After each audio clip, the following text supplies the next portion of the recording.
Alors aujourd'hui, juste un petit tips. Sur mes vidéos, vous voyez ce fond noir là, habituellement, là, qui est un peu sale, mais en fait c'est la paillasse qu'on pourrait appeler dans un labo de mon atelier. Et donc ce revêtement, il est inaltérable au poinçonnage, à la chaleur, aux acides, et il recouvre l'ensemble de mon atelier. Alors en fait il est fait de carbone, ce qui explique sa résistance. Et en fait ce que je vais vous dire, c'est que ça se présente sous des feuilles de cette manière, vous voyez, des feuilles de carbone. Alors quand je vous dis que ça résiste à la chaleur, ben on va le tester de suite. Moi, celui que vous voyez là sur l'atelier, alors c'est des plaques de cette dimension, j'ai juste mis du Chatterton pour les tenir ensemble. Et bon, ça fait 3 ans qu'elles sont là, hein, donc peut-être même 4. Du coup, on voit bien que c'est suffisamment résistant. Je me suis dit, bon, je vais les changer, etc. Donc là, je monte ma station air chaud. Je suis déjà à 380 degrés. Voilà. Alors, je centre sur la caméra. Voilà, 400 degrés. J'ai essayé de monter la station plus haut. Voilà, maximum de la station air chaud. 480 degrés.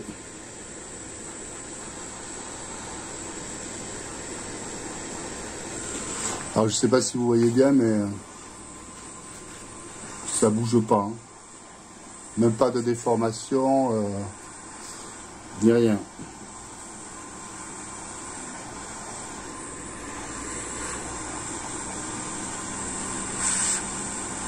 Et pourtant je suis bien à 480 degrés.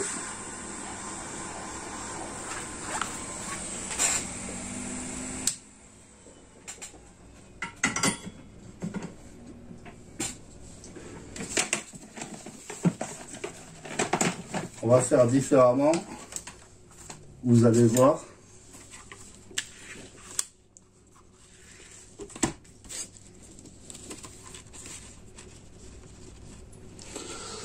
Pour bien, attendez, si vous voyez pas le...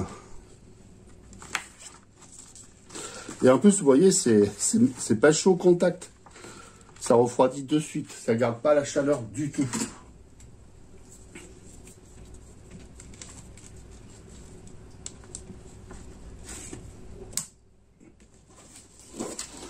Donc vous voyez le thermomètre là. Là je plaque bien la sonde. Je m'éloigne un peu parce que... Attendez, je vais me mettre comme ça parce que je me brûle.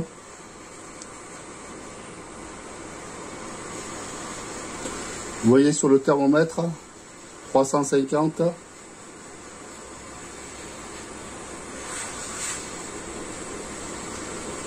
380.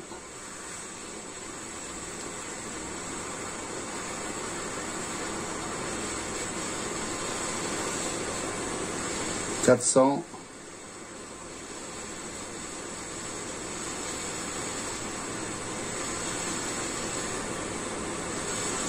Voilà, le thermomètre il montre à 400, je ne sais pas s'il monte beaucoup plus. Mais enfin vous voyez.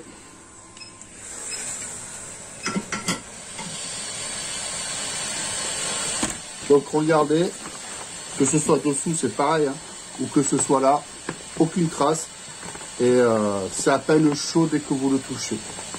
Donc je peux vous dire que c'est quelque chose de formidable. Je pourrais même vous dire que ça vient de la NASA. C'est pas le cas, hein, je vous rassure. Ou alors j'en sais rien. Alors je reprends la vidéo parce que j'ai été interrompu. Donc comme je vous disais, pour la chaleur, c'est carrément incroyable. Vous savez, les tapis... les fameux tapis anti-chaleur qu'on met sous les binoculaires optiques pour travailler à la station air chaud, bah, si vous mettez la buse très près, ça cloque, si vous l'avez déjà remarqué, ça cloque, etc. Donc ça résiste à la chaleur, effectivement, mais jusqu'à une certaine limite, alors que là, vous avez vu, ça chauffe pas, et en plus, il n'y a pas d'inertie thermique du tout. Vous pouvez de suite le toucher, ça traverse pas, etc. C'est tout. On va faire un autre test. On va faire un test de conductibilité, parce que bon, ben voilà, ça c'est important de savoir si ça conduit l'électricité ou pas.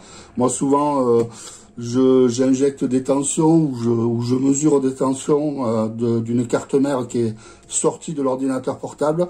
Je la pose directement dessus, donc c'est important de savoir si ça conduit l'électricité ou pas. On va utiliser un mégaohmètre.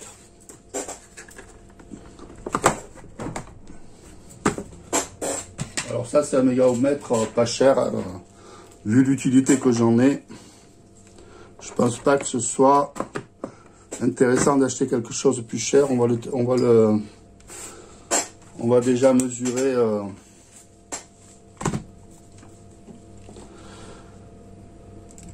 sa tension de sortie pour être sûr que tout est bien connecté. Là vous voyez il est sur 250 volts, j'appuie, hop, voilà.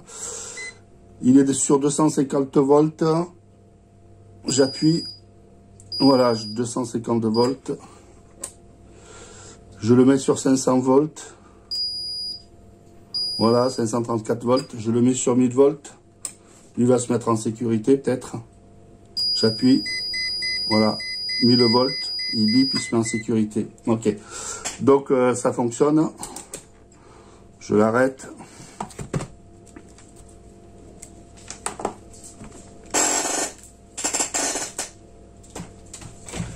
Alors, je le mets sur 250 volts. J'injecte, vous voyez, 0 ohm. Ça veut dire que le courant il passe. Voilà, les 250 volts passent entre les broches. Je prends mon tapis, je ne sais pas comment le mettre. Voilà, je mets les pinces.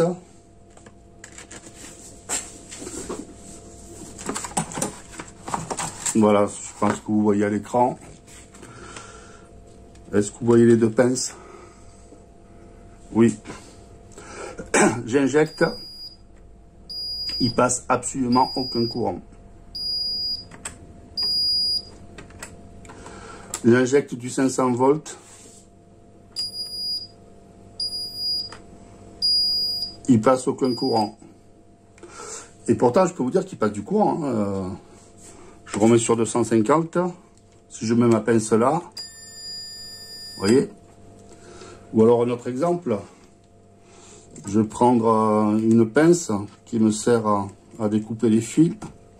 On va voir si la poignée est bien à 250 volts, si la poignée est bien isolée. Vous voyez, pas tant que ça. Hein. 5 mégoms. Donc elle n'est pas si isolée que ça. Hein. Vous voyez? Là, je prends une pince bon marché achetée à Auchan, vous savez, dans ces lots à 5 € là. Je vous montre la 0 normale, le manche. Voilà, il est plus isolé, ce manche là de pince pas cher, que cette pince là. Bref, bon, le sujet, c'est pas le mégaohmètre. Le sujet, c'est bien entendu ceci.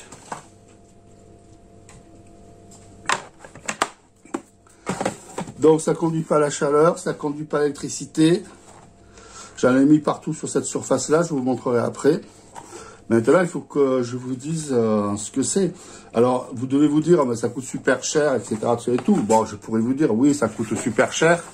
Mais par contre, vous voyez, celui-là, il a 4 ans, ça n'a pas bougé. Vous voyez, j'ai mis du Chatterton là pour faire la liaison entre les feuilles. Vous voyez, mais ça n'a pas bougé du tout. Ça s'est pas transpercé, ça se coupe pas au cutter. Enfin voilà, ça se coupe au ciseau. Par contre, enfin je suppose, j'ai pas essayé, mais je pense que vu comme c'est texturé, je pense que ça doit se couper au ciseau. Donc un produit comme ça, c'est quand même incroyable. Et surtout que si vous pouvez le voir, ben juste dessous, c'est nickel en fin de compte. Voilà, ça ne bouge pas. C'est bien que ça ne conduit absolument rien, ni les produits, ni la chaleur, ni le poinçonnage avec un outil, un tournevis, etc. Donc voilà. Alors ce produit, c'est pour ça que sur la vignette j'ai mis tips. c'est que ce produit, ben, il vaut pas cher du tout, en fait. C'est un produit détourné qu'on appelle. En fait, c'est ce qu'on met, en fait, sur les barbecues pour griller, pour faire effet planchant, en fait. C'est tout simplement ça. Voilà. Vous voyez? Ça se présente comme ça. Vous voyez? Alors tout à l'heure, je vous disais que c'était en carbone ou en Kevlar. En fait, j'en sais rien, j'ai regardé. Là, il y a marqué, vous voyez que ça monte jusqu'à 260 degrés. Moi, je l'ai testé à 480 degrés et ça ne bouge absolument pas. Ça marque même pas ni rien. Vous voyez, c'est un truc de barbecue, quoi. Je sais pas combien il y a de feuilles dedans. C'est réutilisable, ça se nettoie très bien. Et ce truc-là, je sais pas combien il y a de feuilles, hein, vous voyez là. Ce truc, ben, j'ai dû le payer 10 € à tout casser. Voilà, 10 €. Ah, c'est un PTFE, c'est ça, je vois PTFE là. C'est probablement un PTFE, je sais pas trop. Et donc voilà, j'avais testé, je me suis dit, bon, je cherche quelque chose qui me permette de protéger mon établi à la chaleur, à beaucoup de choses. Et en fin de compte, je me dis, ben, vu le prix, je vais tester. Et alors, c'est une grande réussite. Alors, je vous montre. Je prends la caméra. Alors, je vous montre, je prends la caméra. Vous voyez, j'en ai mis partout. Toute cette partie de l'atelier. Voilà. Vu le prix, franchement, j'en ai mis partout. Vous voyez, avec du scotch, etc. Là, on voit l'état du scotch. Donc, on se dit, oui, c'est pas d'aujourd'hui que... C'est pas d'aujourd'hui que je l'ai installé. L'atelier, ça fait des années qu'il tourne. Ça n'a absolument pas bougé. Voilà, c'est tout pour aujourd'hui. Alors, je suis pas sponsorisé ni rien, hein, bien entendu. Peut-être un jour, quand j'aurai beaucoup d'abonnés, on en rediscutera. Mais pour le moment, effectivement, voilà. Tout un établi protégé, couvert de la chaleur, du poinçon. Quand je dis poinçonnage, c'est quand on utilise des outils, vous voyez, qui peuvent être pointus, qui peuvent traverser. Tout l'atelier pour, ça m'a coûté moins de 10 € parce que, m'a coûté pas cher parce que j'ai acheté qu'un paquet. Il me reste tout ça dans le paquet. Il me reste tout ça dans le paquet. Donc voilà. Merci d'avoir regardé la vidéo.